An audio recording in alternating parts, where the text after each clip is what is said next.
Merci, Monsieur le Président, Monsieur le Préfet, mes chers collègues. Au nom des élus du groupe des Républicains, je tiens naturellement à vous souhaiter donc, Monsieur le Préfet, dans un premier temps, la bienvenue dans notre beau département de la Seine-Saint-Denis, mais aussi, par la même occasion, saluer l'action de votre prédécesseur, Monsieur Philippe Galli, à qui nous souhaitons toute la réussite dans ses nouvelles fonctions. C'est toujours un moment particulier et privilégié pour notre Assemblée départementale que la venue du représentant de l'État pour présenter le bilan de ses services auprès de nos administrés. Nous tenons tout d'abord à saluer le professionnalisme et l'engagement des fonctionnaires de l'État placés sous votre autorité. Des remerciements qui nous semblent d'autant plus justifiés qu'une grande partie de vos services sont soumis à une rude épreuve depuis plusieurs années face à la menace terroriste qui plane quotidiennement. Cette menace, nous la vivons tous les jours, encore plus dans ce département si durement touché par les attentats, les attaques du 13 novembre 2015, notamment au Stade de France, mais aussi l'assaut à Saint-Denis, sont là pour nous le rappeler. Comment ne pas penser aux victimes de ces attaques qui ne demandaient qu'à sortir, boire un verre entre amis, aller à un concert ou supporter une équipe de foot? Comment ne pas penser à ces familles détruites et anéanties par la tristesse d'avoir perdu un proche, un ami, un collègue? En réponse à ces attaques terroristes sans précédent qui touchent l'ensemble de notre pays, le président de la République a décrété l'état d'urgence qui a été prolongé jusqu'en janvier prochain. Une décision grave et inédite que nous soutenons bien entendu sans réserve. Vous en conviendrez, Monsieur le Préfet, nous avons cette responsabilité collective de faire tout ce qui est en notre pouvoir pour renforcer notre arsenal contre le terrorisme. Comme chacun d'entre nous ici présents, dans cette assemblée départementale, nous sommes profondément attachés à l'état de droit. Mais l'état de droit ne doit pas conduire à faire preuve de faiblesse face à ceux qui menacent notre démocratie et détruisent notre liberté, qui sont le fondement de notre état de droit, pour les remplacer par l'obscurantisme, l'arbitraire et la terreur. Nous soutenons de manière indéfectible tous les fonctionnaires qui œuvrent pour la sécurité de tous nos concitoyens, policiers nationaux et municipaux, gendarmes, personnel hospitalier, sapeurs-pompiers ou encore militaires de l'opération Sentinelle. Nous leur devons notre respect et notre reconnaissance. Monsieur le Préfet, je ne vous surprendrai pas en vous disant que la question de la sécurité est un enjeu majeur pour notre département. Ce sentiment d'insécurité que nous avions déjà pointé l'année dernière auprès de votre prédécesseur et qui continue de croître dans notre département est une réalité. Les événements de ces dernières semaines nous l'ont rappelé tristement, que ce soit auprès de la communauté chinoise à Aubervilliers ou encore dans les établissements scolaires ces tout derniers jours. La faible présence policière dans notre département est un fait que personne ne peut contester. De même que nous pouvons évoquer les inégalités territoriales dans la répartition des moyens existants. Si l'on prend pour exemple une circonscription de 80 000 habitants couvrant une seule et même ville de notre département, ce sont 35 gardiens de la paix actuellement en moins et une police municipale qui trop souvent doit se substituer à la police nationale avec plus de 13 000 appels téléphoniques, c'est-à-dire une augmentation de 20% en un an, près de 18 000 mains courantes, plus de 13% en un an, 1 500 mises à disposition, près de 40% de plus en une seule année, et le chiffre de 25 000 interventions en un an, soit une toutes les 21 minutes. Les chiffres relatifs à la lutte contre la délinquance qui nous sont présentés dans le rapport confirment ce sentiment d'insécurité dont nous vous parlons. Augmentation des trafics de stupéfiants, hausse de violences sexuelles et de violences physiques, etc. Nous notons aussi une baisse de la délinquance dans d'autres domaines, tels que les vols liés à l'automobile ou les vols violents contre les femmes. Mais pouvons-nous dire que ces chiffres représentent la réalité? Nous le savons, les habitants nous font part au quotidien des problèmes qu'ils rencontrent et nombre d'entre eux ne souhaitent pas porter plainte par crainte de représailles ou tout simplement car ils savent que la plainte, vous l'avez entendu comme moi, ne servirait à rien. Car oui, le sentiment d'insécurité est souvent relié au sentiment d'injustice lorsqu'on sait par exemple qu'une plainte pour vol avec violence n'aboutit que très rarement sur une condamnation par le tribunal. Ainsi, pourriez-vous nous dire précisément dans les 12 derniers mois combien y a-t-il eu de garde à vue pour combien de mises sous écrou, de condamnations globales et singulièrement de peines fermes et de mesures alternatives? Parfois, on peut penser que l'État ne garantit plus la sécurité de chacun. C'est notamment pour cela que de nombreux maires de tous bords politiques ont fait le choix de créer des polices municipales dans leurs communes. La sécurité des Français ne se limite pas qu'à la délinquance. Pour l'avoir dit en préambule de mon propos, notre département a été durement touché par les attentats. Une cellule de déradicalisation d'ailleurs encensé par le ministère de l'Intérieur lors de son ouverture au printemps 2014, est sur le point de fermer. Sans rentrer dans les détails énoncés dans la presse dernièrement, qui vont d'ailleurs amener à sa disparition, nous sommes plutôt intéressés par le fait de savoir quelles sont les actions menées de manière générale par l'État dans notre département contre la radicalisation des jeunes, phénomène malheureusement de plus en plus fréquent et contre lequel il nous faut agir le plus concrètement possible. L'école peut et doit avoir d'ailleurs ce rôle crucial dans la lutte contre la radicalisation. Les établissements scolaires ont malheureusement été, à leur tour, durement touchés ces derniers jours en Seine-Saint-Denis. Pourtant, le 29 juillet dernier, une circulaire a été adressée à l'ensemble des préfets concernant les instructions relatives aux mesures de sécurité dans les écoles et les établissements scolaires à la rentrée 2007. Pouvez-vous ainsi nous dire si les moyens déployés par l'État pour la sécurité des collèges, le suivi des élèves et des personnes qui sont donc dans un processus de radicalisation, ou bien encore la prévention des risques et la formation, qui peut également concerner l'ensemble des habitants de la Seine-Saint-Denis, sont bien mises en œuvre sur ce dernier point. Des mesures fortes portées par la sécurité de ces établissements doivent être prises afin que les enseignants, l'ensemble du personnel éducatif, mais aussi les élèves puissent travailler et étudier dans un climat serein et apaisé au sein de ces lieux sacrés de culture et d'éducation. Au-delà des questions de terrorisme et de sécurité, notre département est confronté à d'autres défis, également importants, notamment en matière d'éducation et d'aménagement territorial. Si nous avons soutenu ici même le plan Ambition Collège 2020 pour un investissement de 640 millions d'euros dans notre département, nous sommes bien plus préoccupés par la nouvelle réforme du collège. Bien que les collèges ne soient pas directement sur votre responsabilité, mais celle du recteur de l'Académie de Créteil, la réforme du collège imposée par le gouvernement est mise en œuvre depuis cette rentrée. Cette réforme propose la mise en place de nouveaux programmes, l'autonomie donnée au collège ou encore ce que l'on appelle les EPI, les enseignements pratiques interdisciplinaires. Loin de faire l'unanimité chez les enseignants et une partie des parents d'élèves, cette réforme a été faite dans la précipitation et sans concertation. Les critiques en sont nombreuses, dans un climat social déjà tendu, où l'on décide de supprimer ce qui fonctionnait bien, comme les classes bilingues. Il y a ce risque d'accroissement des inégalités territoriales, de l'apparition d'un collège à deux vitesses, qui irait dans le sens contraire de l'un de nos grands principes d'égalité de l'école de la République. Ainsi, malgré cela, pouvez-vous nous faire un bilan de cette rentrée dans les collèges de Seine-Saint-Denis, des moyens humains et matériels mis à la disposition des collèges, de la préparation des enseignants à cette nouvelle réforme, mais aussi de la mise à disposition des nouveaux manuels d'enseignement. Enfin, notre dernière interrogation concerne l'aménagement du territoire. Vous le rappelez dans le rapport, et encore tout à l'heure dans votre intervention, la loi MAPTAM du 27 janvier 2014 et la loi NOTRe du 7 août 2015 ont créé la métropole du Grand Paris au 1er janvier dernier. En Seine-Saint-Denis, cette réforme s'est concrétisée par la création de 4 territoires. Est Ensemble, Plaine Commune, Grand Paris Grand Est et Paris Terre d'Envol.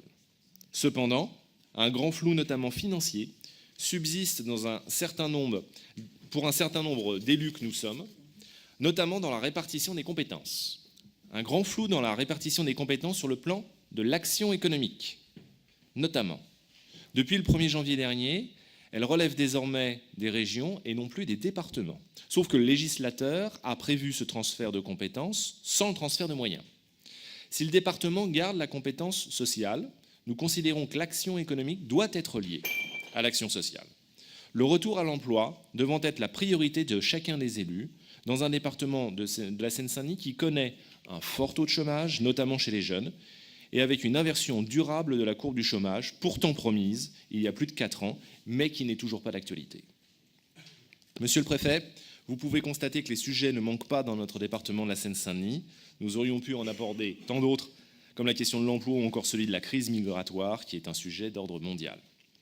Tout n'est pas si négatif, vous l'avez dit vous-même, puisque nous pouvons souligner la bonne tenue de grands événements comme la COP21, comme l'organisation de l'Euro 2016, sur notre territoire, et qui honorent l'image de la Seine-Saint-Denis. En espérant bien entendu que ces bonnes organisations en appellent d'autres, comme les Jeux Olympiques de 2024, où nous sommes tous, quel que soit le bord politique et le territoire, très impliqués en espérant un dénouement heureux en septembre prochain à Lima. Plus que jamais, nous avons la conviction que l'État doit être un partenaire et non pas un simple donneur d'ordre.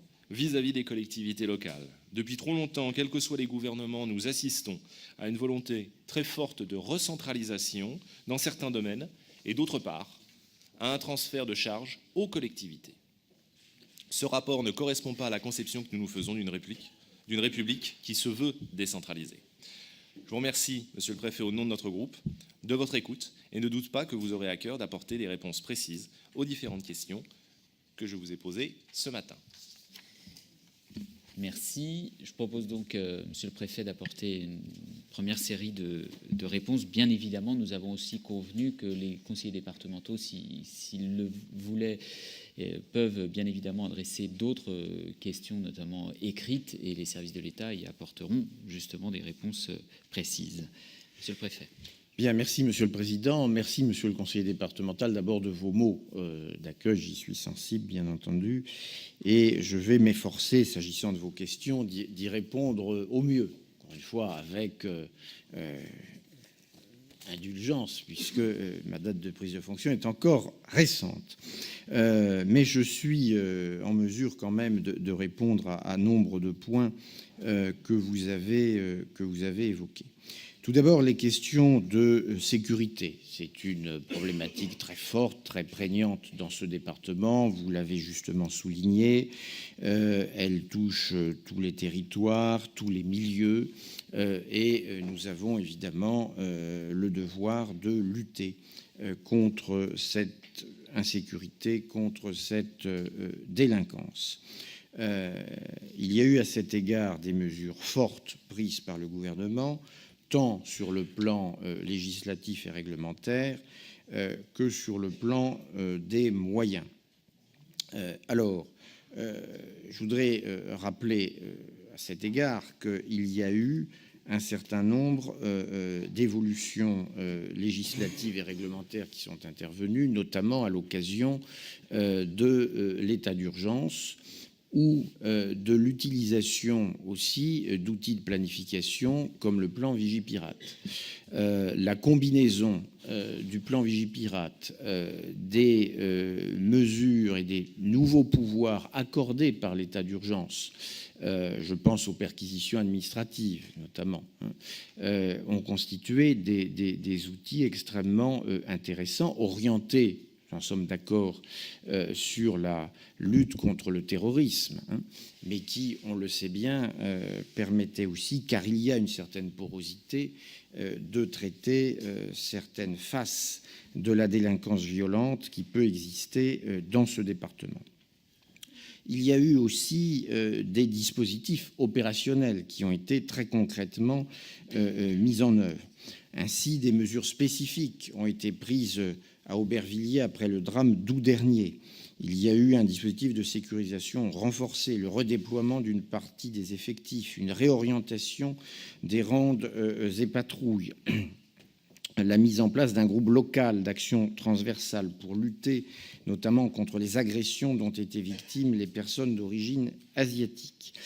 Il y a enfin un renforcement des effectifs avec l'affectation de 23 gardiens de la paix au mois d'octobre 2016. Je le dis pour, c'est l'intérêt d'ailleurs de notre rencontre, pour actualiser aussi les éléments du rapport. Donc 23 gardiens de la paix au commissariat d'Aubervilliers qui seront pour moitié affectés dans les unités d'investigation dont l'ossature doit être renforcée.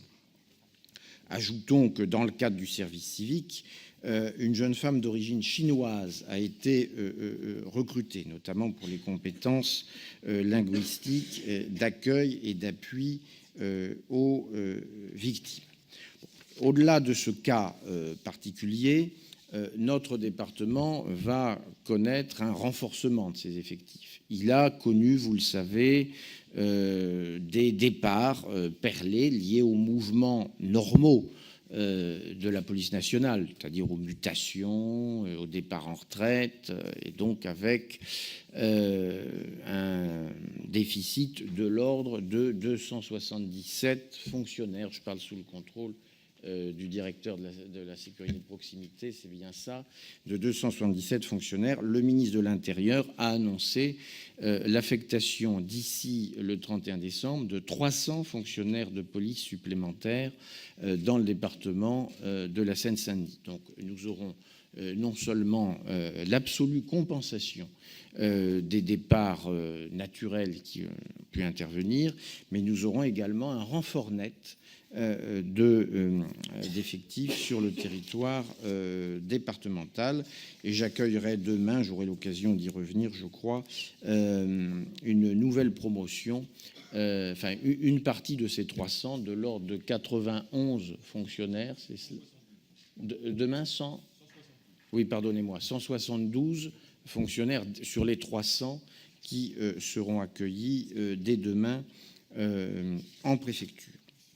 Sur le plan judiciaire, je peux vous indiquer que d'octobre 2015 à septembre 2016, c'est-à-dire en année glissante, toujours avec ce souci d'actualiser les données du rapport, nous avons enregistré 21 586 mesures de garde à vue contre 21 180 à la même période l'an passé, c'est-à-dire d'octobre 2014 à septembre 2015.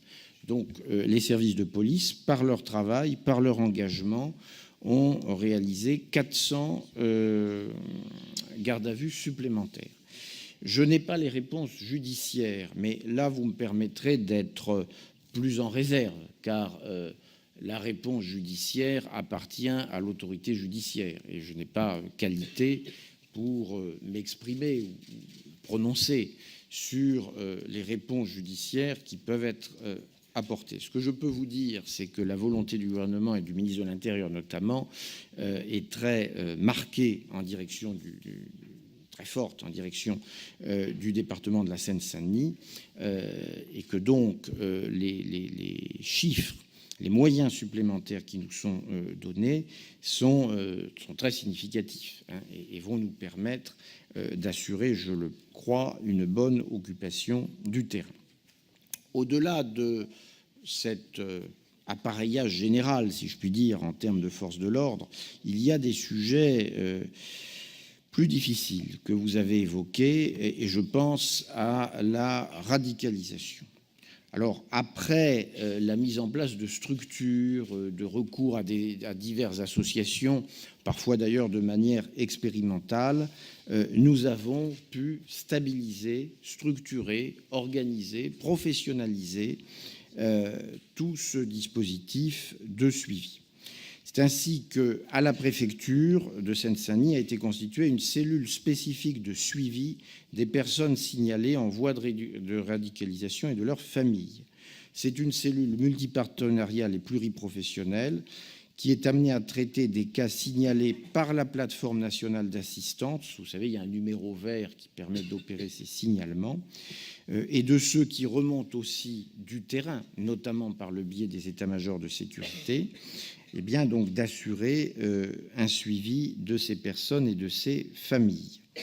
Il y a ainsi une section spécifiquement dédiée au sein de mon cabinet au suivi et à la prévention de la radicalisation. Elle peut d'ailleurs être contactée par la messagerie. Il y a une adresse mail qu'on pourra d'ailleurs joindre éventuellement au compte-rendu pour des saisines directes. C'est une cellule qui a un double objectif, préventif et curatif. Dans le domaine préventif, c'est intervenir en amont pour essayer de prévenir l'embrigadement de jeunes dans les filières djihadistes et les départs éventuels, notamment vers la Syrie.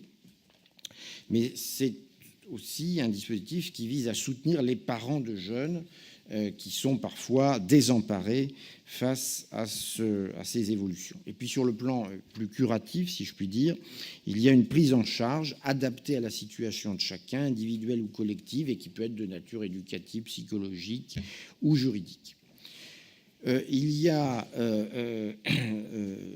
par ailleurs une cellule départementale et de prévention de la radicalisation qui se réunit mensuellement en présence des services et institutions de l'État, avec donc la préfète déléguée, la direction de la cohésion sociale, le parquet des mineurs, la PJJ, mais aussi l'administration pénitentiaire, les centres de semi-liberté, l'éducation nationale, etc., et le conseil départemental ainsi que la CAF.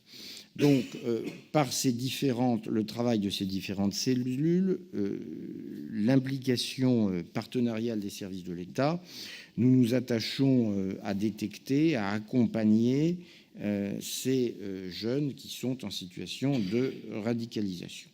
Nous nous appuyons sur des opérateurs désormais bien organisés et reconnus.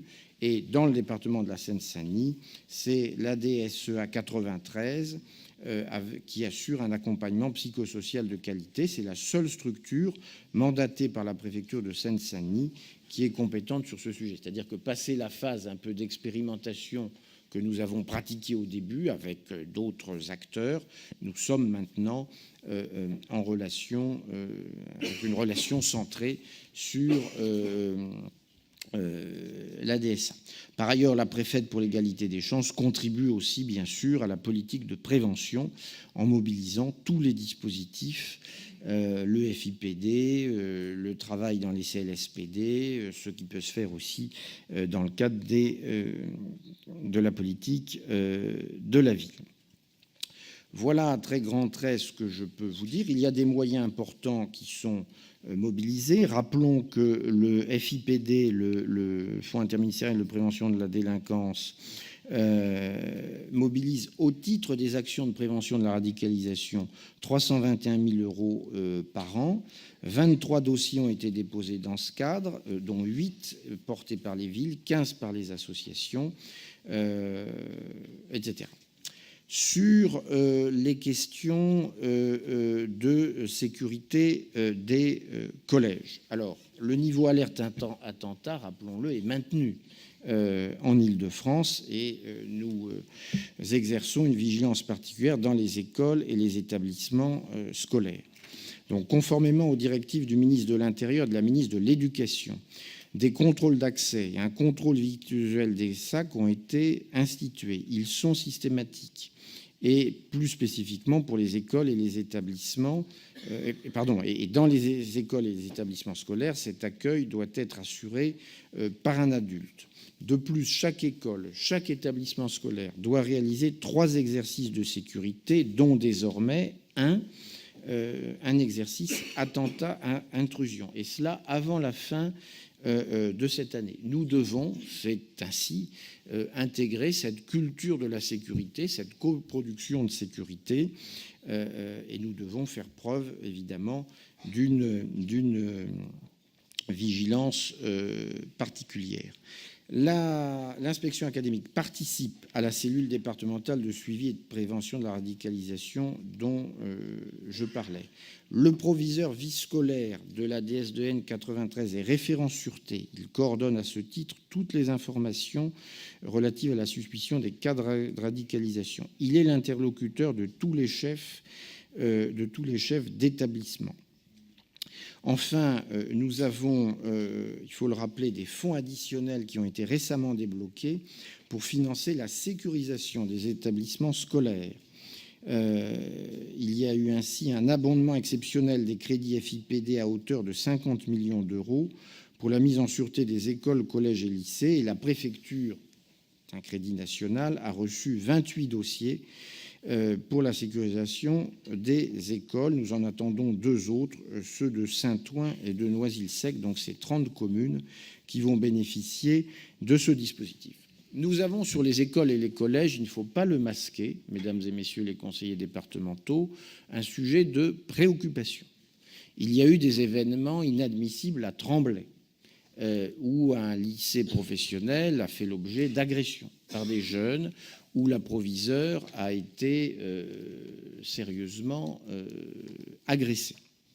D'autres chefs d'établissement dans le département ont également été agressés.